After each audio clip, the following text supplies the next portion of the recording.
Wanna play? Careful what you ask for.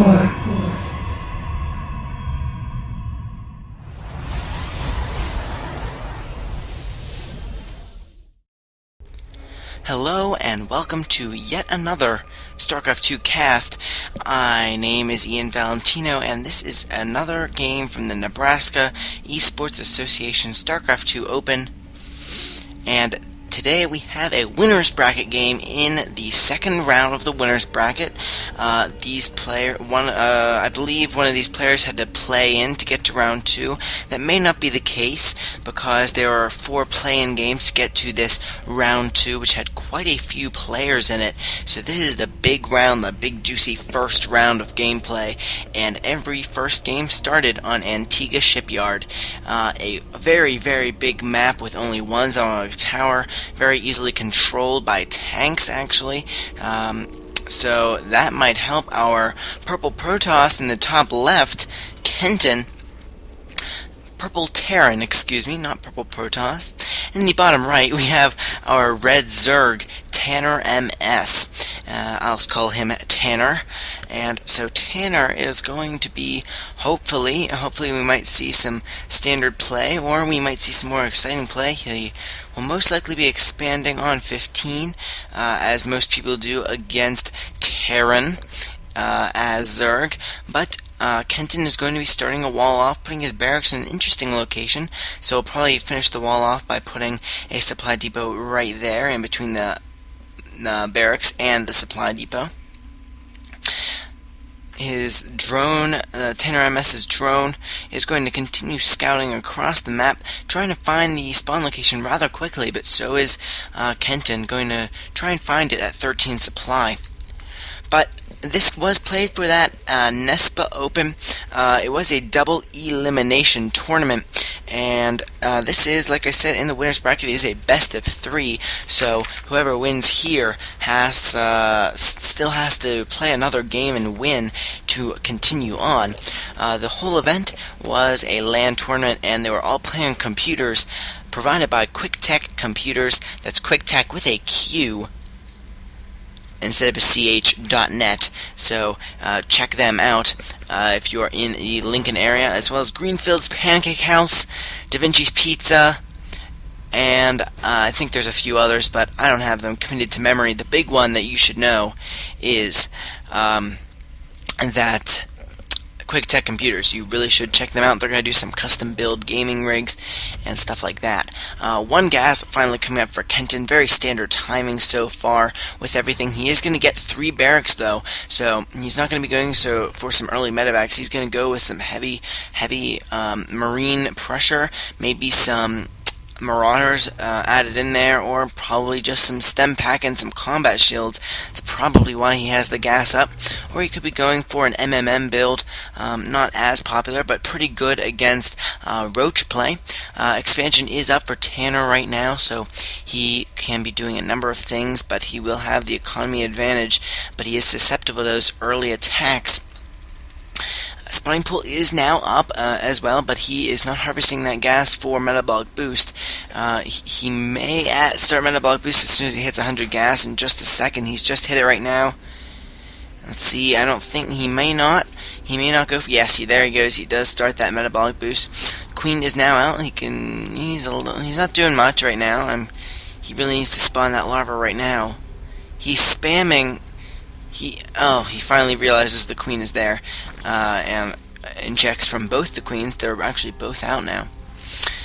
5 Marines up. He is getting a tech lab on one of the barracks, probably for that stem pack and combat shield upgrade if he is going for a primarily Marine play, which it looks like he may very well be doing with those 3 racks. He's putting up a reactor on 2 of his barracks, so he's definitely going with heavy Marine play, perhaps doing a very early Marine push, which could be very powerful against this current build of Tanner with his early expand. Now just getting metabolic boost, as I said. He is finally resaturating that gas, perhaps going for some roaches. He is supply blocked at the moment, and he's not producing an overlord, so he really needs to notice that he's supply blocked and build that overlord right now. Finally starts one. Combat shield's now going up, so he's not too worried about he might be worried about banelings, excuse me, which is a very valid worry. And he does not have any medevacs overhead, so Stim Pack isn't quite useful yet. Medic Bullet Boost is now finished, and a baneling nest has begun. Let's see how much Tanner knows. I'm not sure if he knows about... No, he doesn't know how many racks. He doesn't know. All he knows is that there is a reactor coming up on that barracks, which usually when you see especially at the front here, you might see a factory go onto that barracks, so you can get a lot of early Hellions, especially against Zerg. It's very powerful, but we're not seeing that here today. We're going to see this Overlord from Tanner try and squeeze in, see what he can find out. But if Kenton's paying attention, he'll be able to kill that off before it even sees these two barracks. Tanner is putting up his third. Baneling Nest is finishing. He's building quite a few Zerglings. That's 14 Zerglings coming out. So 14 Zerglings, that is quite a bit of minerals that he's putting into those Zerglings. Hopefully it will pan out for him. That at 25 minerals a pop, Zerglings are quite cheap, but they are very low on health. Here comes the giant marine push that I have predicted. Here comes a barracks. The Overlord finally gets picked off. Combat shields are done. Stim Pack is now on the way. And a lair is coming up, as well as that hatchery almost done, but he's really not ready for this push, I don't think. Tanner has most of his supply in drones, but he is going to morph in those banelings. The baneling nest does finish in time. 6 banelings are morphing. He might want to get the centrifugal hooks from that baneling nest. But here comes the push. Let's see if it gets picked up by these banelings. I think it will. Let's hope that it does. The micro, not superb there. Loses a baneling. Loses 2 banelings for no reason. He's going to lose... Oh! There goes the great baneling hits. All those wasted marines, and Tanner is so far ahead now. And Kenton is just going to continue trying to make this push. It actually might work now that... Oh no. Here comes a bunch more banelings morphing in. He might get this queen kill, but I don't know. He's not A-moved, and he might lose all of these. Banelings are still morphing in. This push is really coming to a close. Bunker is now up and functional, but this push was easily held off, and now the supply. The supply is in Tanner's favor by a very high count. That's 74 to 43 right now. Zerglings still streaming in. Tanner still way ahead. No expansion up. He is going to put down quite a few bunkers here at the front, so he's going to probably try and secure this expansion. Good decision, but hopefully Tanner does not decide to make a push, because if he did, he would probably be able to take out that expansion. He could easily at least take out this bunker and force a cancel of a command center. If he ever decides to start building it, he really needs to start building it inside of his base. And while I was paying attention to the battles, we do see 2 factories. Okay, really right now, wow, it's so many add-ons right now, so many buildings. He cannot support all these buildings, so really there are wasted minerals now coming up. He is apparently going for those siege tanks. He doesn't have siege tech yet, not even started, even though he does have the resources to do it. Tanner has quite a few of leftover resources right now. He really needs to get some air out, probably needs to get that spire up to take out these future tanks. Does have 2 evolution chambers, now finishing up the +1 attack, and centrifugal hooks is coming out as well. Like I said, good upgrade. Spire does start on my queue as well, so we're going to see if he can make any sort of push with these Zerglings coming in. He is finally starting the command center. He really should have started that inside of his base and flew it out. But these barracks are safely being put up, quite well defended, but I think this number of Zerglings, he's actually going to bash away at these rocks for some alternative attack paths, perhaps in the future.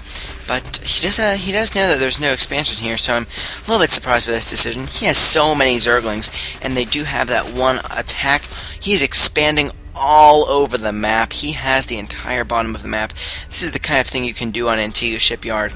You can just expand like crazy. You can control the entire center of the map with the one Zergling. He's just doing what he needs to do on Antigua. Very good map. Tanner is so far ahead in supply. All he needs to do right now is push, and those bunkers could still prove to be an issue. He does need to use these creep tumors instead of spawning more. He just needs to use them because he has quite a few that he has not spawned any more with. He has so many workers. Let's see how many he has. He has 68 workers, 68 drones to 27 SCVs. This is quickly getting out of hand. And Tanner is just doing a smart thing right now. He's taking down all of these destructible debris. Really wants to get them out of the way so he doesn't have to worry about them. He could actually send some Zerglings up this ramp to bash away from the other side, but decides that's not really necessary. Has Zerglings patrolling all over the map looking for expansions. Has expansions himself. He definitely seems to be the superior player. Does have a macro hatch up. Has upgrades. He has the Spire up, so he's probably just waiting for some mutas to pop out. He does have 85 Zerglings. He is producing a hive now, getting those +2 upgrades on the attack and the defense. He just spawned a ton of overlords. That was like 8 overlords at once there, and he's spawning 4 more.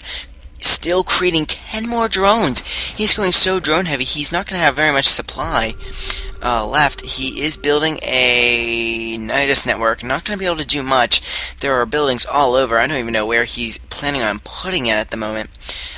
Tanks still without siege. At this point in the game, he's just getting siege tech. He is so far behind. Kenton is just making bad decisions. Has 4 full bunkers, though. Good defense, but really, Zerglings just stream by and take out production buildings. Good placement of the bunkers, though. He really needs that siege tech to prevent a Baneling bust. Putting up 2 Nidus networks at a time. So he's probably gonna... I don't even know what he's planning on. He could put a Nidus network here. Wouldn't be too successful. He could put one right here. That would be the only place that I would possibly think would work at this point. Has an Overseer here as well. Could be doing some contamination, but I highly doubt it since that is a useless spell. Nobody ever uses it. So many bases up and well saturated too. Let's look at his worker count again. 79 drones. 82 drone, 84, 85. That is only leaving 115 supply for army. And he does have so many army itself. He's just getting all of the upgrades he can. Getting those adrenal glands. I love that upgrade. I love that upgrade. Especially when you're doing mutiling, which he's not doing. TannerMS is taking the really the early bronze. Actually, he's taking a book out of the AI. I'm surprised that TannerMS isn't the AI, because he has as many bases. Okay, he has one quality that isn't AI, which is the expand at all, because AI never expand. But he also has gone the I'm going to tech up to everything possible route, build 3 Nidus networks, then never put worms anywhere, have complete map control and patrol every unit, just basically send workers out at will, and just see where they land. Out of all the bases he's taken, I'm surprised he hasn't taken the gold, and he is maxed out, waiting for those upgrades, building those ultralisks. Really, he could have pushed in at any point right now. Kenton, he's just letting Kenton catch up, really. Just have that Raven. Kenton is preparing for everything, except Banelings. Still not prepared for Banelings. He cancelled Siege Tech at some point. Here goes 3 Nidus Worms in the same spot. Very clever. One of them's going to finish. He's not even going to notice. Kenton isn't even going to notice them going up in the back of his own base, so they're going to start screeching. He's going to send them all out at once. This is a great idea. Oh my gosh, Ultralisks. This is such an entertaining game. The Ultras are coming out. Let's see if he brings any of his Zerglings along. He might want to send them to the front even. He's Baneling busting at the same time. Tanner's just showing off.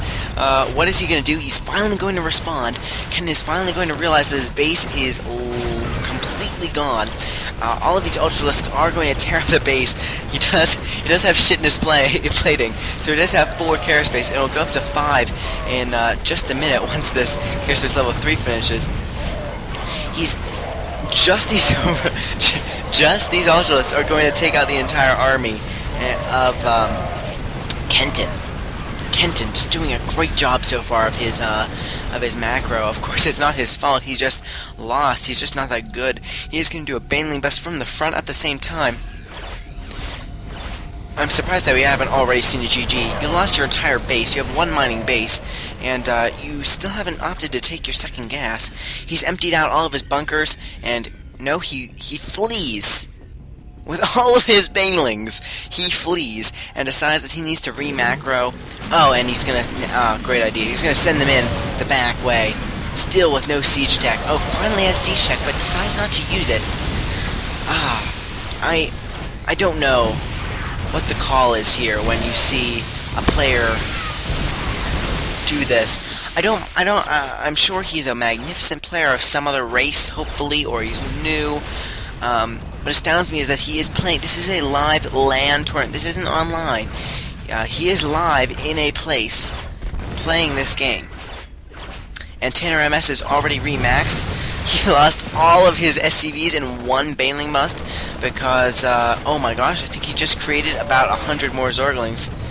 Kenton, oh, he's going to attack with those auto turrets. Actually loses 2 of these Nidus Worms to these auto turrets. Very surprising. He's going to lose all 3. TannerMS GG's, and then Kenan leaves the game. What? Okay. Well, we just saw a very entertaining game. 20 minutes when it should have been 10. Really? Oh my gosh. This game just dragged on for no apparent reason. I probably missed a whole bunch. I mean, he was streaming in Zorglings. I'm pretty sure he had 3-3 upgrades on these. No, 3-2. I'm surprised. Oh, he was almost done with that level 3. He's playing more ultras, getting that Greater Spire just in case. Just in case he ran out of, I don't know, macro possibility. Needed to tech up at the last minute. Surprised he never researched Burrow. Or Ventral Sacs would have helped support the 3 Nidus Worms.